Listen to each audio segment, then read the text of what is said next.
안녕하세요. 신박한 초등생활 청취자 여러분.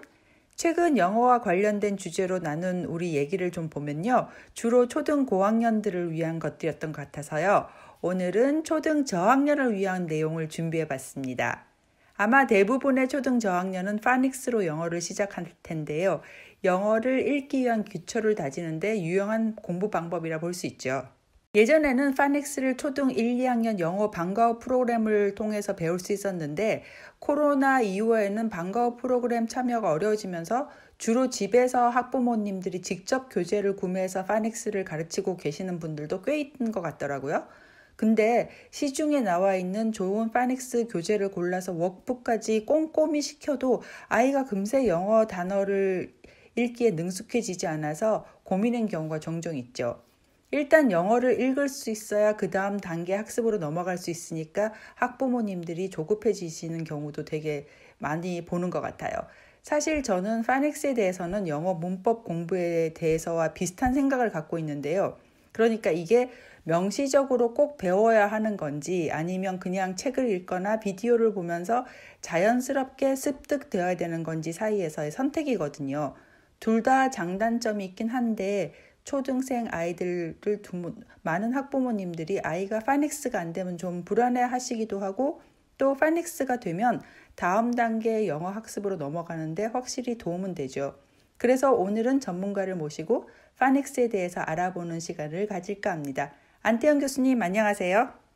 저도 파닉스가 안 돼서 아직 영어학원에 못 보내고 있다거나 파닉스만 몇 달째 붙들고 있는데 별 진전이 없어서 고민이라는 학부형님들의 하소연을 주위에서 종종 듣곤 하는데요.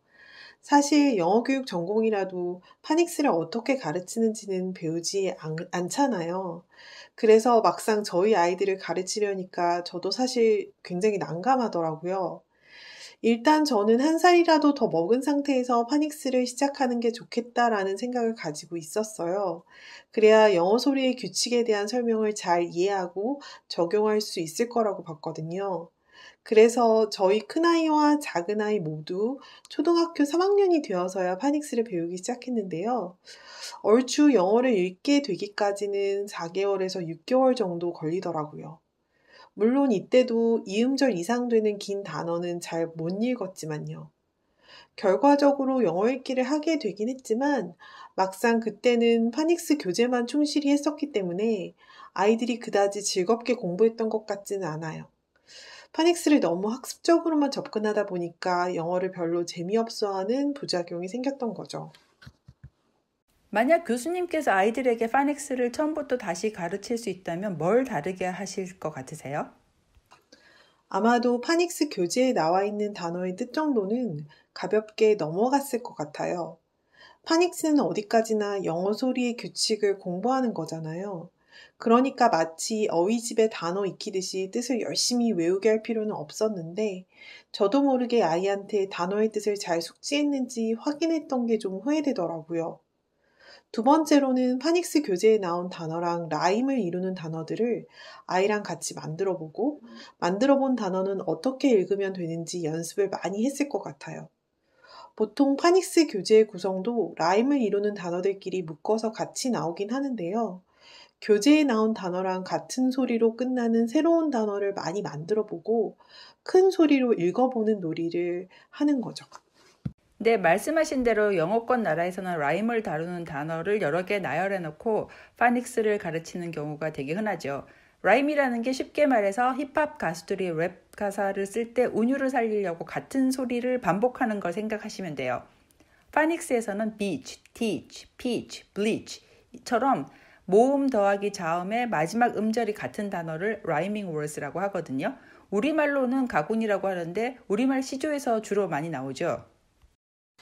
예, 집에 알파벳 자석 같은 교구가 있으면 뒤에 반복되는 음절 부분은 미리 만들어 놓고 앞에 들어가는 자음 부분만 글자를 바꿔가면서 읽어보는 거예요.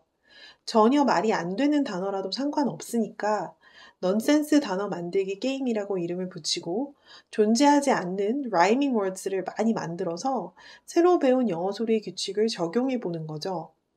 엄마가 단어를 만들어줘도 좋지만 아이가 직접 넌센스 단어를 만들어 보게 하고 큰 소리로 읽을 수 있으면 점수를 주는 식으로 게임을 해도 재밌을 것 같아요.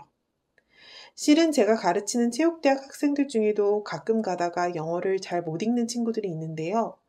이 학생들한테 영어 읽는 법을 단시간에 가르치려고 이 방법 저 방법을 써보다가 가장 효과적인 게 라이밍 월드를 많이 나열해 놓고 반복해서 읽게 하는 거라는 걸 깨달았어요.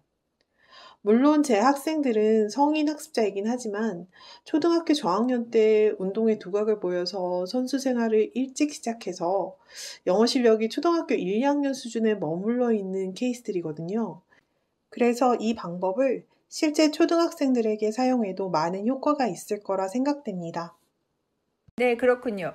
파닉스를 공부할 때는 단어의 뜻에 집착할 필요가 없다. 그리고 라임을 이루는 넌센스 단어를 만들어서 읽어보게 하자. 일리가 있습니다. 아이들이 영어 단어 하나를 배울 때도 발음, 스펠링, 뜻을 한 번에 다 알아야 되기 때문에 사실 이 모든 것을 한 번에 가르치는 데 집착하지 말고 파닉스를 배울 때는 뜻을 외우는 데 집중하기보다는 그 단어와 특정 알파벳 조합을 읽을 줄 아는 데 초점을 맞추자 이거죠. 그럼 이 두 가지 말고 또 기억하면 좋을 게 있을까요?